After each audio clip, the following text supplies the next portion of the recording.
Crimson Trace announces Laser Guard Pro for today's most popular concealed carry firearms, combining a red or green laser sight with 150 lumen light, taking personal defense to the next level. Available now at your local dealer.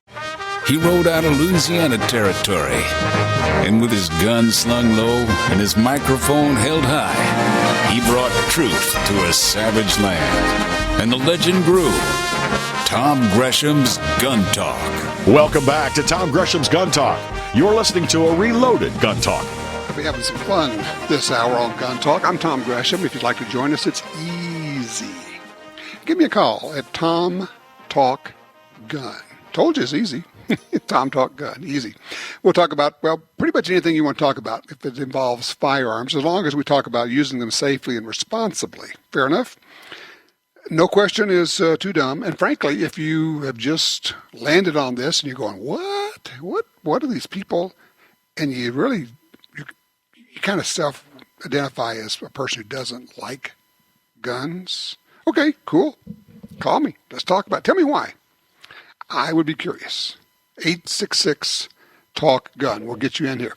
We're talking about the CEO of Levi Strauss. They're going to pay employees to volunteer for gun ban groups. Done. Done with you guys.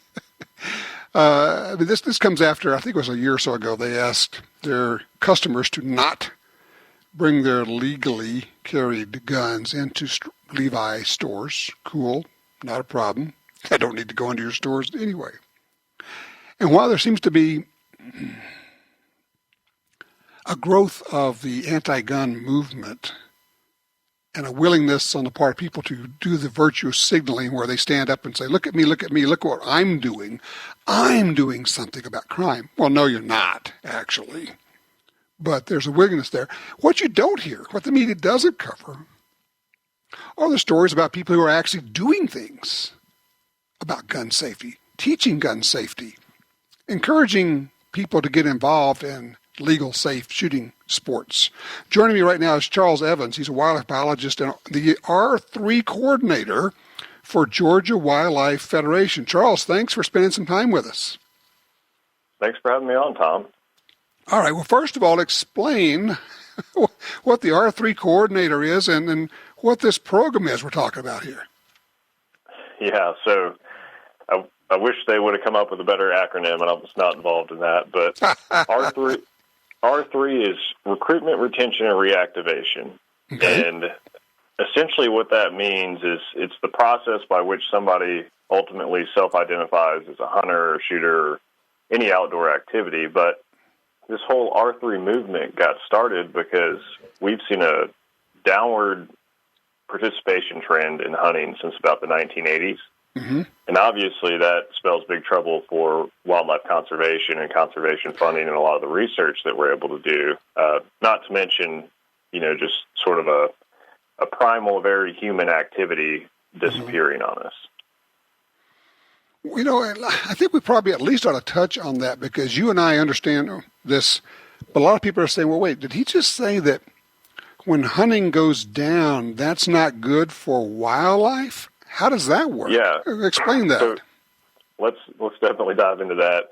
And, I tell people I live in Athens, Georgia, which is a very culturally rich town and very diverse from a political standpoint and, people from all over the place. And so I tell them that I'm a wildlife biologist and I work in conservation. And then I tell them that I try to increase hunting participation, and they see it as this, it doesn't really make sense. But what happened was back in the 1800s, we had something going on in this country called market hunting. And market hunting was hunting for profit. People were going in and wiping out wildlife populations and selling the different parts of them, either selling the meat or selling the hides. And it was hunting for profit, and it really depleted a lot of the species.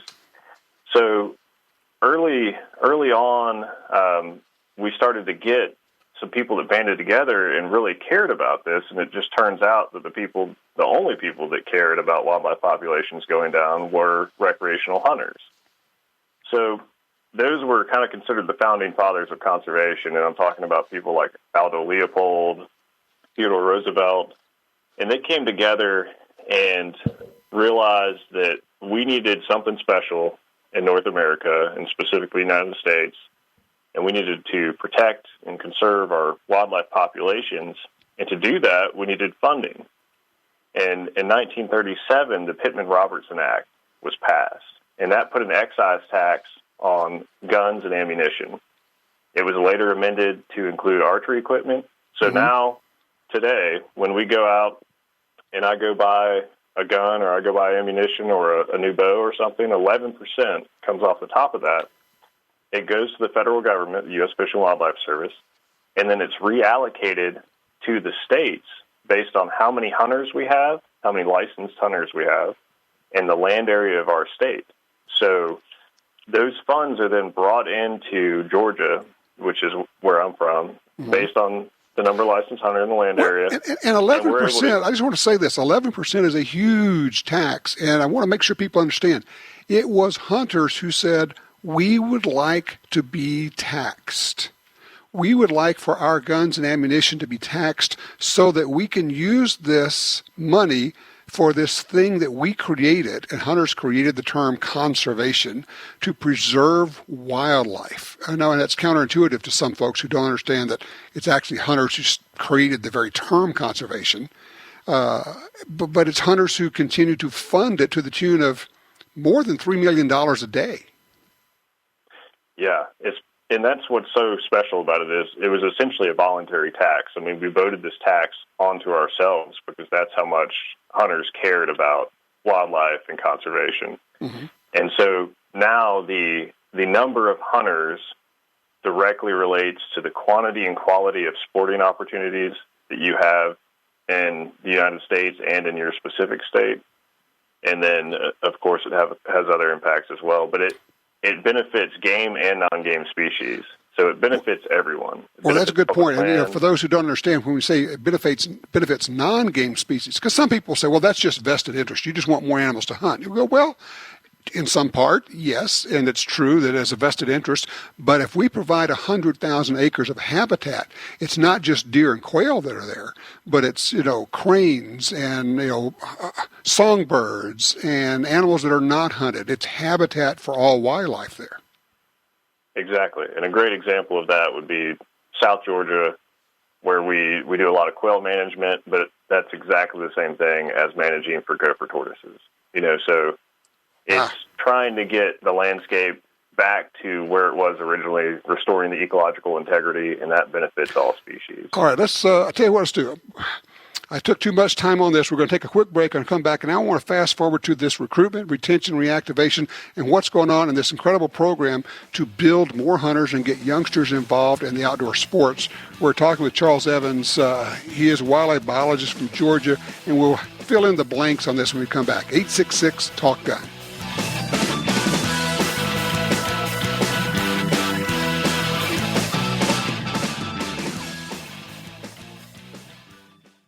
Are you tired of leather holsters not holding up to everyday carry, or having boxes of holsters for every gun? Try a holster from 1791 Gun Leather, offering multi-fit IWB and OWB options. Every holster is handcrafted from full grain, American heavy native steer hide. Order now and enjoy unmatched quality, versatility, and that pleasant leather aroma. Go to 1791gunleather.com for an affordable, distinctive holster that'll last a lifetime. Attacks happen every day. How will you react? See real people put into real-life criminal attack situations on First Person Defender. Discover what works and what doesn't. Kidnapping, ATM robbery, home invasion, and other attacks. Learn how to save your life and the lives of your family. Get the entire first season on DVD at shopguntalk.com. Get prepared. shopguntalk.com. Since 1937, Ducks Unlimited has led the charge on wetlands and waterfowl conservation.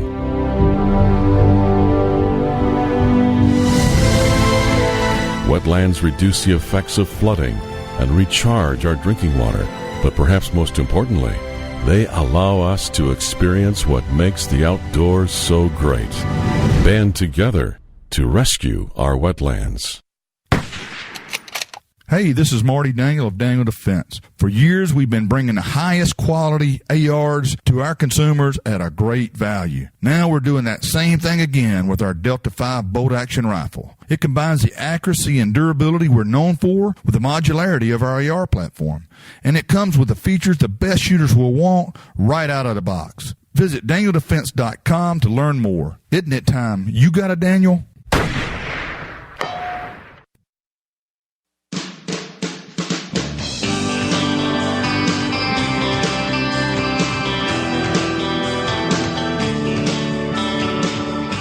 All right, back with you, 866 Talk Gun. We're talking with Charles Evans. Charles, I want to talk about this program that's going on at University of Georgia, and I guess it's Abraham Baldwin Agricultural College, and the National Shooting Sports Foundation is involved in this as well. You want to kind of go over what's going on here? Yeah, definitely. So this was part of our R3 initiative to try to increase hunting participation in shooting sports as it relates to that.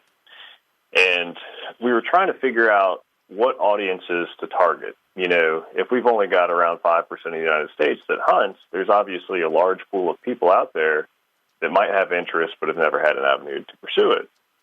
And people automatically jump to youth. Well, we need to target youth. Well, the issue with that is if I teach a kid how to hunt and I don't teach their parents, nobody can take them back out. They don't have transportation. Right. If we teach adults, they have authority in their own lives, they have transportation, they have discretionary income, most likely.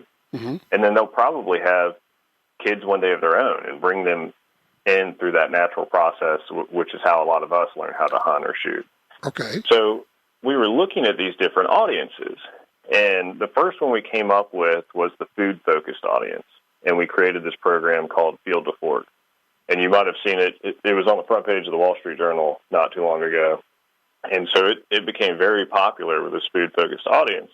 We kind of took the success of that, and we started looking at what else is there that might have a large group of people focused in it, and they might have an interest in hunting. And colleges seemed like a great place to start. You know, a lot of the research that we have suggests that recreation levels peak in college. Right. Activities that are adopted, for better or worse, typically contribute to the identity of that individual throughout life. And then, you know, so hopefully that's hunting or shooting. And also, it occurs to me that there's a real interest among college-age kids with adventure sports, and a lot of them understand that hunting qualifies as that. Yeah, it can certainly qualify and it's a great activity to pick up, and we've seen a lot of interest in it, specifically in schools with natural resources programs like the University of Georgia and Abraham Baldwin Agricultural College. So what we did, I work for the Georgia Wildlife Federation, which is an affiliate of the National Wildlife Federation, and we initially piloted this program at the University of Georgia. So we partnered up with the Quality Deer Management Association that's right here in Georgia, their national headquarters. Hank Forrester is their hunting heritage programs manager. Mm-hmm. And we kind of started this program at the University of Georgia a couple of years ago. Well, it was going well, but we saw the potential for expansion. And so through some help from the National Shooting Sports Foundation, who's been very on board with these R3 initiatives and extremely supportive, we were able to actually hire a couple of interns. Using funds from the National Shooting Sports Foundation, we hired interns on both campuses to carry out the on-the-ground implementation of these programs. So what we do is we go out and we recruit these college students that have an interest in hunting but came from a non-hunting family, and we put them through all of the firearm safety curriculum. We teach them how to shoot. We teach them about how hunting is conservation, and then we take them out and give them a hunting opportunity, and then, of course, a lot of follow-up opportunity as well. And so far, it's been a resounding success on both campuses. That is terrific. It's such a great idea, and it folds together the conservation with hunting and gun safety and lifetime sports. I mean, it's really a win all the way across the board. It is. It's certainly a win, and a lot of people, I mean, there's various reasons that people are attracted to it, but what we know from looking at the data is that public approval of hunting in general is highest when you look at it for the ecological reasons or for the food. And so we try to really harp on those. And a lot of these people that are coming into these programs might have even been anti-gun previously. I mean, they might have come from households where guns were shunned, and then they come into a program like this and they learn how to properly use a firearm, and they become interested in owning one. And a lot of them are even purchasing firearms themselves afterwards. That is terrific. Is there a central place where people can go for information on the whole program if they're thinking, God, I'd like to do this thing where I am?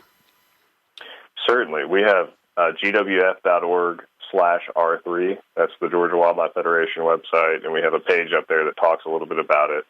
And then they can always reach out to me through that website, and I'll provide them whatever information they want. Okay, gwf.org/R3. Yes, sir. All right. Thank you so much, Charles. I appreciate that. It's a great program, and sounds like it's really taken off. So I appreciate that. Thank you so much. Thanks for having me on, Tom. All right, you take care. All right, let's go to the phones. By the way, if you'd like to join us, 866-TALK-GUN. Line 1, Chris is with us out of Reno, Nevada. Chris, thank you for your patience. Oh, no, thank you, Tom. I got a quick question for you. Sure. I own a Savage BA-10 Stealth, and extremely happy with the accuracy of this gun. I mean, for across-the-counter gun, it's incredible, the accuracy. And I must have tried 10 different cartridges in this gun, and finally it was the American Eagle 140-grain open-tip match that gave me the best prints at 100 yards. Okay. And I found, and I've read about it in several magazines, where this round seems to work quite well in other rifles. My concern is that Federal quit producing this round last year. And it's such an extremely inaccurate cartridge. What happened? I don't know specifically on that one. Generally speaking, you're almost always safe with the same answer. When people say, why did a company stop making X? And the answer is almost always because it didn't sell enough. Well, that I understand. Being economics drives everything just about nowadays in America. Right. But for a cartridge that was so extremely popular in the shooting industry, especially for, the precision rifle shooting, and I just don't understand why Federal quit producing that American Eagle round. I don't know. What was the difference? I'm just curious between that one and like the next best round for you in terms of accuracy. Well, actually, there were a couple of other rounds that shot extremely well. My gun did not like the Hornady 140 grain or the 147 grain ELD, but right. It liked the 120 grain ELD for some reason, and also Norma, the 130 grain match that shot very well. But everything else, was well over a half inch, under an inch, of course, but nothing approaching the consistency and accuracy of the American Eagle 140 grain OTM. And of course, now the problem is you have to go back and say, okay, now I got to start over and find, assuming you're not going to hand load, which it sounds like you're looking for factory loads, you got to go find something else that will, maybe work as well. And that's a lot of, for those who don't know, who haven't done this before, it's actually a fair amount of work. Not that it's hard or not that it is, bad, horrible work, but it takes a lot of time to go out to the range and shoot for groups, shoot for accuracy, let the barrel cool, keep the records, do all of that. If you're going to do it the right way, it's a morning or an afternoon at the very least to try a half a dozen different rounds or loads, isn't it? Yes, and I certainly agree with what you're saying. I was fortuitous. I was able to find two other cartridges that shot fairly well in the rifle also. Mm-hmm. So I don't have to go through that learning curve again. But it just surprises me that Federal, on a very popular round, 6.5 Creedmoor, and several of the magazines can't speak highly enough of that American Eagle 140 grain OTM, and then federal drops it. Yeah, it's bizarre. We've all had that happen. I'm reminded of on the fishing side, people say, look, if you find a lure that really works for you, go out and buy a dozen of that same lure, because sure enough, they're going to stop making it. And I think that's true sometimes for ammo. Just when you find something that really works in your rifle, go load up on it. Just get you a bunch. I'm sorry it happened to you, but I appreciate you passing it along, and I wish you luck with it. And thank you, Chris. I appreciate the call. Let me get to Rita on line 2 out of Casper, Wyoming for just a second here. Rita, thank you, and welcome to Gun Talk. Hi. I got a question for you. I live in Wyoming, which is, we have concealed carry is legal, you know, and you don't have to get any permits or anything like that. But I have been thinking about getting one, like if I go to Montana in the summer or Colorado or something. Right. But I've got mixed feelings about, I don't want to draw attention to myself, like if the liberals and the Democrats get their way about gun control, then they, you know, have my number, and I don't know whether to forget it or just what. Right. What do you advise? Well, I would advise you, if you're committed to carrying and for your own protection, I would say go ahead and get your permit in Wyoming, so then it'll be good in a lot of different states. One of the things that will come with that is you'll get some training that's good. I wouldn't worry about the whole deal about being on a list. We're all on a list somewhere. If you're buying ammo, if you bought a gun, there are ways they can track it. I think it's more important to take care of yourself. Do you work on a personal level to make sure that you're safe. Also, getting the training for the carry permit is not a bad thing. And that way when you carry, here's the other thing. When you carry in other states, be sure you understand that their laws may be different from Wyoming's laws in terms of where you can carry into bars or, different places. So you have to learn about that as well. For those who don't know, it's a great website, handgunlaw.us. That's singular. handgunlaw.us. It has all the information about reciprocity and where your permit's good and what the laws are in various states. I use it all the time. 866-TALK-GUN. When you travel, do you take your carry gun with you? I'd like to know that one. 866-TALK-GUN. Honey, does this holster make me look fat? The right answers to the tough questions on Tom Gresham's Gun Talk. Welcome back to Tom Gresham's Gun Talk. You're listening to a reloaded Gun Talk. We were just talking about the excise tax on guns and ammunition. And just got this email from a listener. David says, I'm not a hunter. I'm personally not interested in killing game, but that is my choice for me. Says, as long as you eat what you shoot, I've got no problem with that. Okay, cool. He says, but I believe I still pay the taxes on my guns and ammo. He asks, is that correct? That is correct. The 11% excise tax on guns and ammo applies across the board, not just for hunting. And actually, it's been applied to archery and I think for optics, some optics as well. And if you're just a shooter, you don't hunt, you're thinking, well, I don't know if I like that. Well, here's the thing. The money is also used to fund the building and maintenance of public shooting ranges. So the Pittman-Robertson money, 11% excise tax on ammo and guns, is used for wildlife, for habitat restoration, for hunters. I think it's for hunter safety as well. It's hunter safety training, and certainly for building and maintaining shooting ranges. So this is a good thing. This is, and once again, a lot of people don't understand it's hunters who pay for conservation. They say, well, we should just do away with hunting. Really? Where are you going to get the money to replace the funds that hunters spend with their excise taxes and with their license fees that provides habitat, that provides research, that takes care of not just the animals that we hunt, but all the animals that live on all of that habitat out there? Well, yeah, I know. You don't want to talk about that. I don't know why that is. They never want to talk about that. It's kind of bizarre land. Let's see here. Line 1, Tom's with us out of Delta, Utah. Hello, Tom. You're working on these red flag laws, I take it. Yeah, I've sent off to Lindsey Graham, Feinstein, Cruz, and different states that are trying, even Utah was putting one in. And what I told them is that there's no such thing as a gimme law, but there's due process and ex post facto. And if you're going to have a red flag law, which is halfway decent, but you got to enforce it with proof, not come up to your house and said, you're nuts. Well, how do you know? Because we say you are. And if you have an accuser, then by law, you go into court, your accuser's got to face you. Well, that's the way it should work. I mean, it's called due process.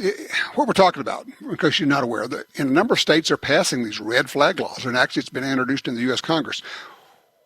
What it is a gun confiscation law where somebody, law enforcement officer, a family member, a former wife, former husband, former girlfriend, it's starting to get interesting now, right? Can call and say, well, he said this, or he threatened this. Sometimes it's just the old get back deal. And a judge can issue an order to take away your guns. You don't even know about it. You haven't been able to present your information in front of the court.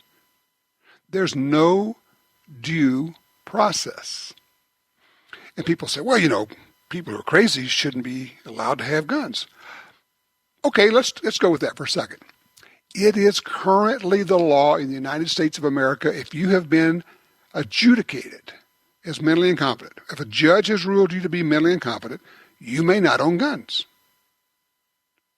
That's the part that's often left out. Now, whether it's left out accidentally or it is omitted on purpose from the news articles about this, I don't know, I suspect.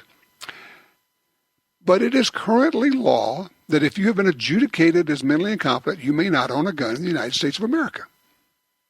So we already have that law. So what's this really all about? I think it's just one more step in being able to set it up where people can make a call and say, I don't like this person. Talk about power.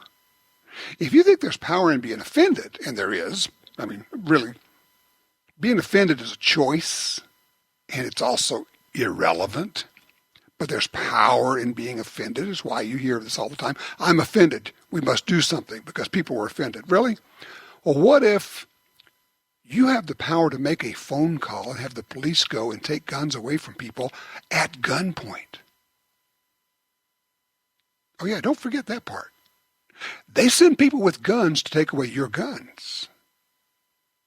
We've already had one guy get killed doing this because the police showed up at his house at 5 a.m. banging on the door.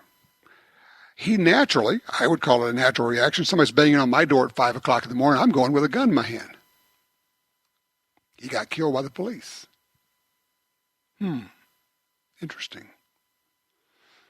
Did they take that into account, or do they just not care? I think maybe they don't care. I think they don't care if good gun owners, but they would say there's no such thing. I don't think they care if good gun owners get killed. I honestly don't. I think they think that's just one less problem out there. Red flag laws are a lack of due process. They should be unconstitutional. Don't know if that'll end up getting ruled that way. We'll see. But it's ugly. It really is. A little bit later in the show, we're going to be talking about the bump stock ban, which goes into effect in 16 days. March 26th. If you have a bump stock, you're required to destroy it or turn it in. But there are a bunch of lawsuits making their way through the court. Well, what should you do? Should you get rid of it? Should you destroy it? Should you turn it in? Or should you just wait and see how this works out? We'll be talking about that in a few minutes. If you'd like to join the conversation, 866-TALK-GUN. Question for you. When you travel, do you generally take your carry gun with you, whether it's in the car or even on the airlines, obviously checking your gun and having it available to you when you get there? How long have you been doing that, and how's it been working for you? 866-TALK-GUN.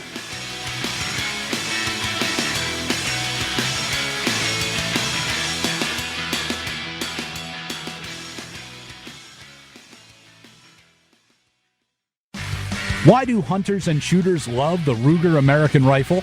With right-handed and left-handed versions, all-weather, Magnum, Compact, Predator, Ranch, and Scope package options, there's a Ruger American for everyone.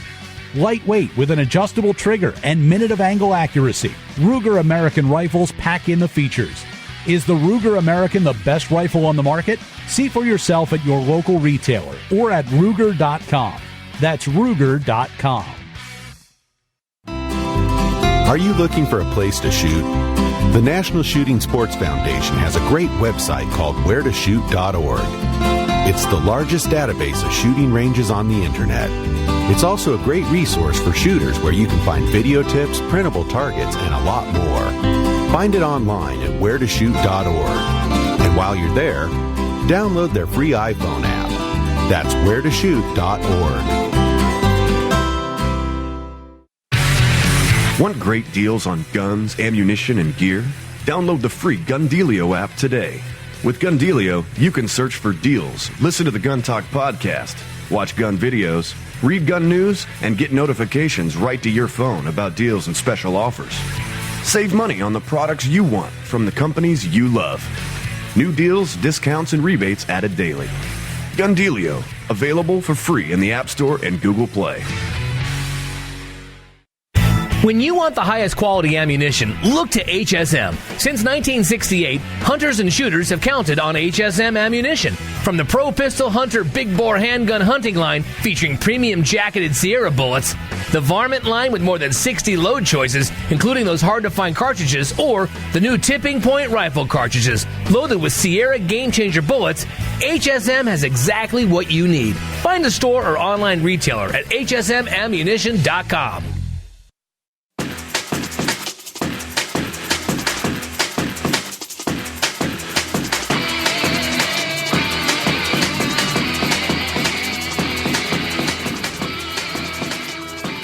All right, back with you. You know, I'm not going to do my regular read here.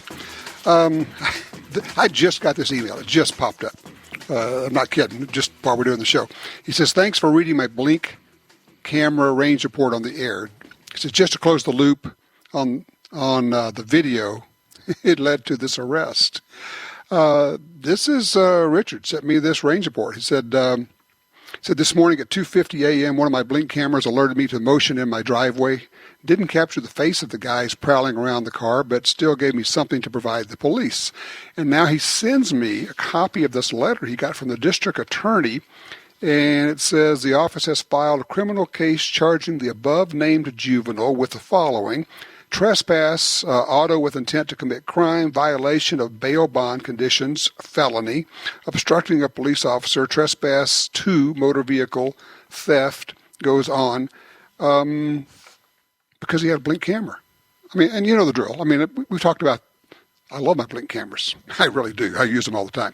I mean, the Blink cameras, they have motion detection. They record video. You can go check it anywhere you want to from anywhere, using the smartphone app, the Blink camera phone app.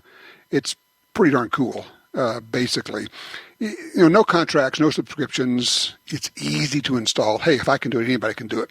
They're doing a special sale. And by the way, these sales run for a week or two at a time. So don't waste time. Don't dilly-dally. You got to do this thing when it's out there. Right now, the Blink Outdoor XT camera systems are an impressive 20% off, but you got to hurry. This ends March 16th at midnight Eastern. March 16th. Visit blinkprotect.com/sale. Pay attention here. blinkprotect.com/sale. That'll get you in. Blink is an Amazon company, and it works with Alexa. Richard, thank you so much for that range report. I do love range reports. By the way, if you've been to the range shooting a new gun, old gun, or new types of ammo, love to know about it. Also, is your snow gone? Do you shoot in the winter, or do you take a break? I remember up in Alaska, the trap shooters, I mean, they're out there, trap and skeet shooters, they're out there doing their thing. Well, why wouldn't you? Season lasts a long time, and you don't want to stop shooting. Are there any special provisions you have to make? Gloves, hand warmers. What do you do? I'll tell you one of the things I like, it's a lot of times in the winter, you get these, if you get a nice day with some sunshine, I'm looking out across the snow right now, you get a day where there's no wind.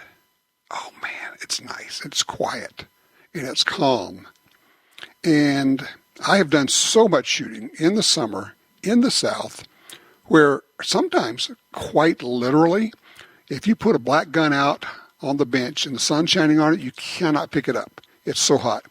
We've used our infrared thermometers on these black guns, and we're looking at 130 to 140 degrees when they sit there.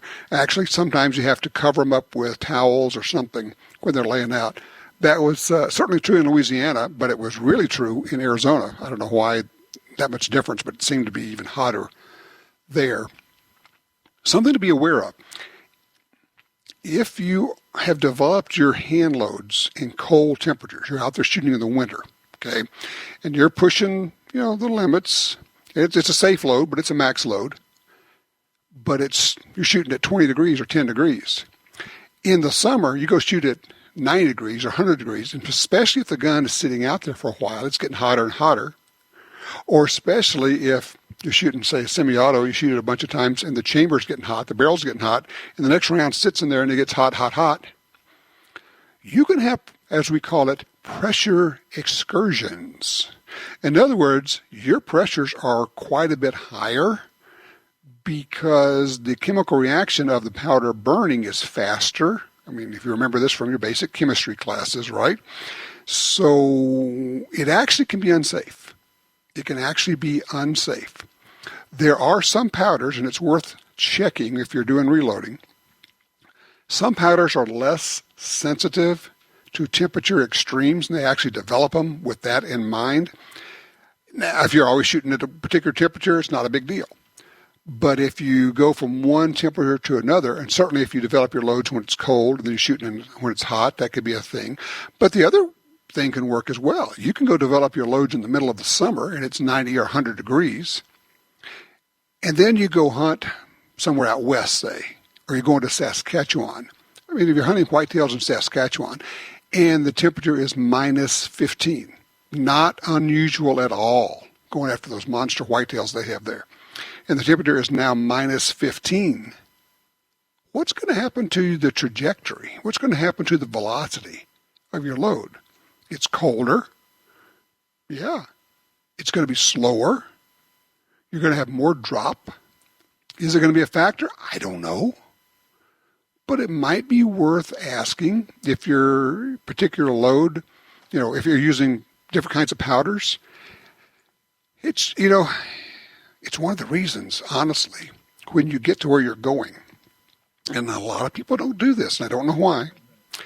When you get to where you're going, you're going to be hunting, you get to camp, try any way you can to at least get a couple of shots sighting in. One, to make sure your rifle's still shooting where it's supposed to, that the airline travel hasn't bumped the scope or changed anything. But also, if it's a bunch colder, if the temperatures are different, you might find out that you're not shooting to the same point of impact. And I know people say, well, we're in the hunting area now, we don't want to shoot. Well, yeah, I know, but knowing that your rifle shoots where it's supposed to is critical. And one or two shots generally is not going to put the game off, and it's worthwhile. Some hunting guys go, no, we just got to go hunting. I go, no, we're going to take 15 minutes, we're going to take 20 minutes, I'm going to sight in my rifle. I'm going to make sure everything's working the way it's supposed to. Do you sight in your rifle? You check the sighting in when you go on your hunts. 866-TALK-GUN. Looking for your range reports? Give me a holler. Tom Talk Gun. Welcome back to Tom Gresham's Gun Talk. You're listening to a reloaded Gun Talk. I had an interesting conversation in the last couple of days with a fellow who said, I don't care about bump stocks. I don't own them. He said, but I finally figured out this is not really about bump stocks. It's about another step on taking away our guns and our gun rights. And at that point, he says, I started to care. We'll talk about that in a few minutes and talk about where we are with the lawsuits trying to stop this ban on bump stocks. Let's see. Line one, Kenneth's with us. Charlottesville. Hey, Kenneth, what's going on here? Well, I've got an issue that I've noticed with handguns. When I have a hammer-fired handgun, if I'm dry firing and I squeeze the trigger, everything stays lined up. But on the striker-fired handguns I have, I'm a right-handed shooter. I noticed that I twitch the gun when I squeeze the trigger just slightly to the right on the striker-fired guns. And I can't figure out what I'm doing wrong or why it's occurring. And this is when you're dry firing. Right. Yeah. That's weird because you'd think you would be able to press the trigger well with anything if you're dry firing because you're not worried about the recoil. Here's a question for you.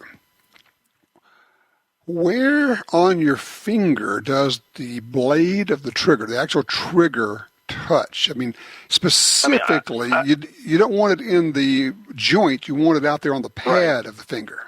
Yeah, and I'm pretty conscientious about doing that. And it doesn't happen on every striker-fire gun. Some of the Gen 5 Glocks I have, I don't notice it. But like all of my Gen 4s, Gen 3s, I notice the gun has just enough, enough slight. If I keep my, eyeball on the front sight like you're supposed to, right. I notice I twitch it just ever so slightly, to the right when I squeeze the trigger. That's just puzzling to me because I'm not sure. I mean, I'm thinking if you're dry firing and you're got a hard focus on that front sight, I would. All right, here's a question. Just trying to think what's going on here. Do you think it's possible that the actual striker going forward and clicking is moving the gun as opposed to you doing it with your trigger pull? Because you're having the striker under tension before it releases, it's causing my hand to... I don't think that's it, but I'm just trying to figure it out. Otherwise, I'm not figuring out a way that makes any sense because you clearly know what you're doing. You're working on this, and you understand a press of the trigger. You're not jerking it. You're just trying to ease it back until it goes off. No anticipation. You shouldn't be moving it. If I try it with my offhand, my left hand, which is kind of uncomfortable for me anyway because I'm right-handed, I don't do it with my left hand, only with my right hand. I'm going to suggest something that's going to sound really weird. Okay, try getting a different type of grip. Change your grip a little bit. You shoot right-handed? Yes. Move your right hand, grip it so that you're either rotating your hand clockwise or counterclockwise around the grip ever so slightly, trying to put the trigger. It may be, ideally what you would like is for your trigger to be moving straight backwards. And it may be with that particular grip of that gun that it's putting your trigger finger at a different angle, and that may be what's going on. Right. And this might sound weird, but because you wouldn't hold the gun like this, but if I take my thumb and stick my thumb straight out, I don't do it. It's only when I'm, have my thumb wrapped around the grip as well. Okay. Yeah, that's actually telling me something there. Yeah, what's going on is the grip itself. Apply more pressure with your left hand than with your right hand. Try to get your left hand to actually have more pressure on the gun than your right hand does to free up your trigger finger so that's actually the right hand is not gripping the gun so tightly. So increase the pressure with the left hand, decrease the pressure, the grip strength with the right hand. Try that, see how it works. After you do that, give us a holler back in a week or two. Let us know how it works out, okay? Hey, when we come back, we're going to be talking about the bump stock ban. What's going on with it? Is it going to go through? I mean, it is law right now, but it's being challenged in court, and we're going to find out how likely that is to stop it.